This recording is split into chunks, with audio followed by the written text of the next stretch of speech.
everyone, welcome to another video. So in today's video we'll be talking about Down syndrome. So basically Down syndrome is one of those genetic conditions where a person is born with an extra copy of chromosome 21. So because of this extra genetic material, the person has a mix of physical features, developmental delays, and often some degree of intellectual disability. So Down syndrome is one of the most common genetic disorders, and it can range in severity from mild to moderate. So it is named after a man known as Dr. John Langdon Down, who first described the condition in the 18th century.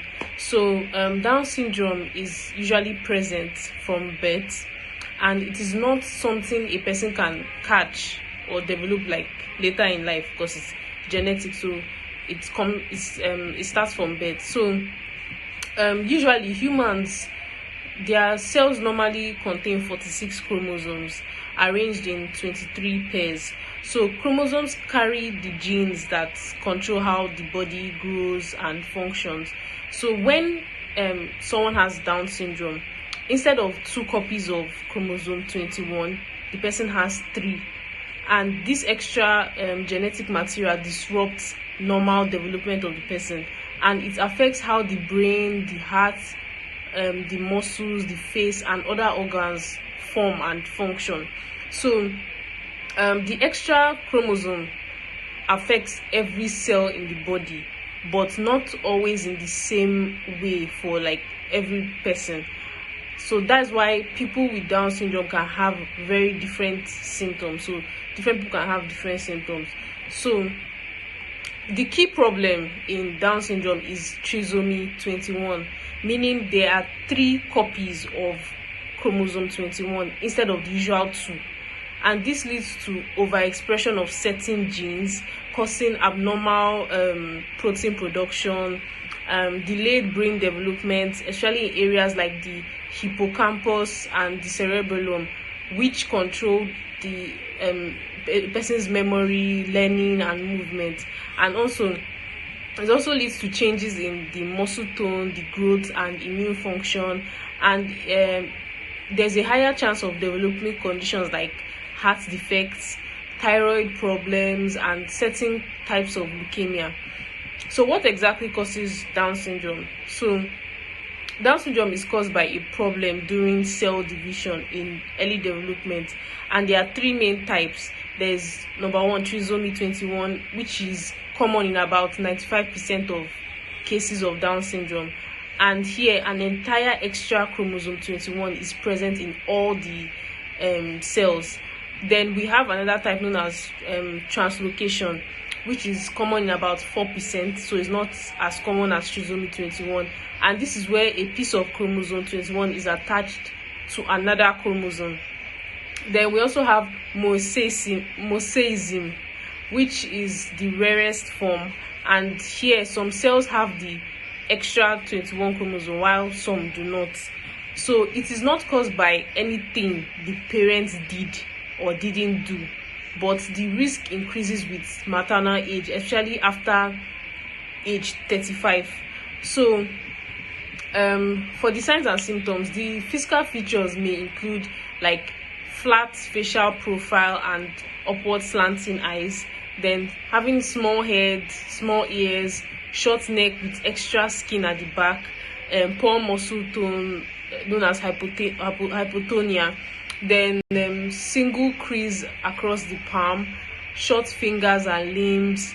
So these are the physical features. So some developmental and health related issues can be, for example, delayed speech and learning, mild to moderate intellectual disability, heart defects, which is common at birth, then hearing and vision problems, and having frequent infections due to weak immune system.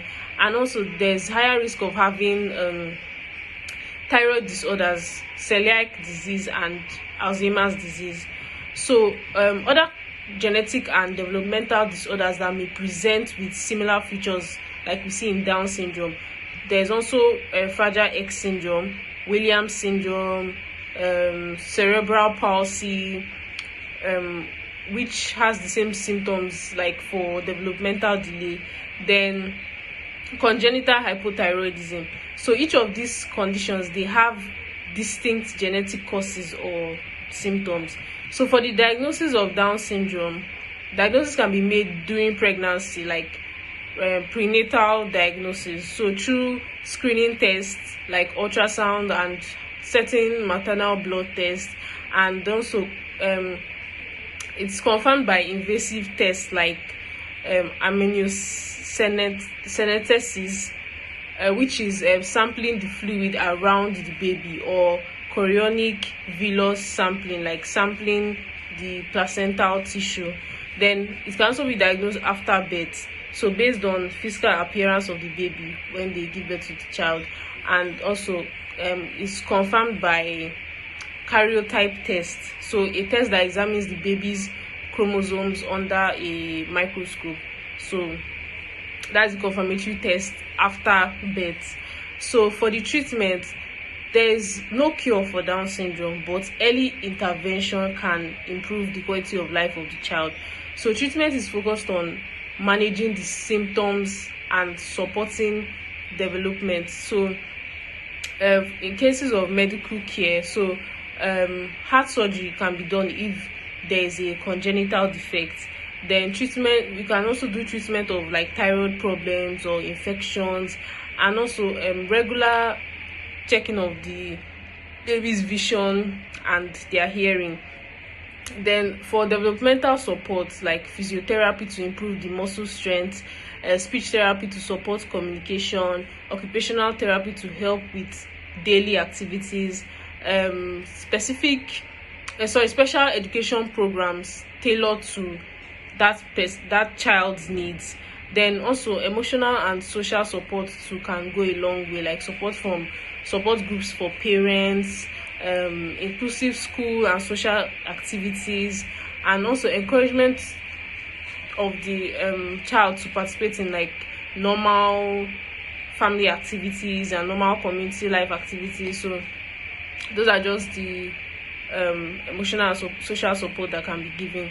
So for the management, managing Down syndrome requires a team-based approach, including pediatricians, cardiologists for heart issues, endocrinologists for thyroid or hormonal issues, speech and physical therapists, teachers and special education staff, psychologists or counselors.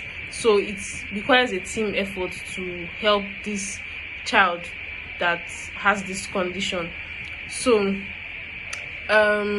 in summary, Down syndrome is a genetic condition caused by an extra chromosome 21, leading to physical features, learning delays and health problems, and it is not preventable, but it can be detected before birth. So although there is no cure, children with Down syndrome can live healthy, fulfilling lives with early medical care, therapy and support. So that's the basic summary of this topic known as Down syndrome. So it is not the parents' fault, it's not anything that the parents did or didn't do. So it's just about the genetic makeup, so it can occur randomly.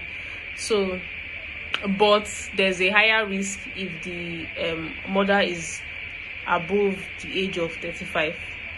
So thank you for watching, and I'll see you in the next video. Bye.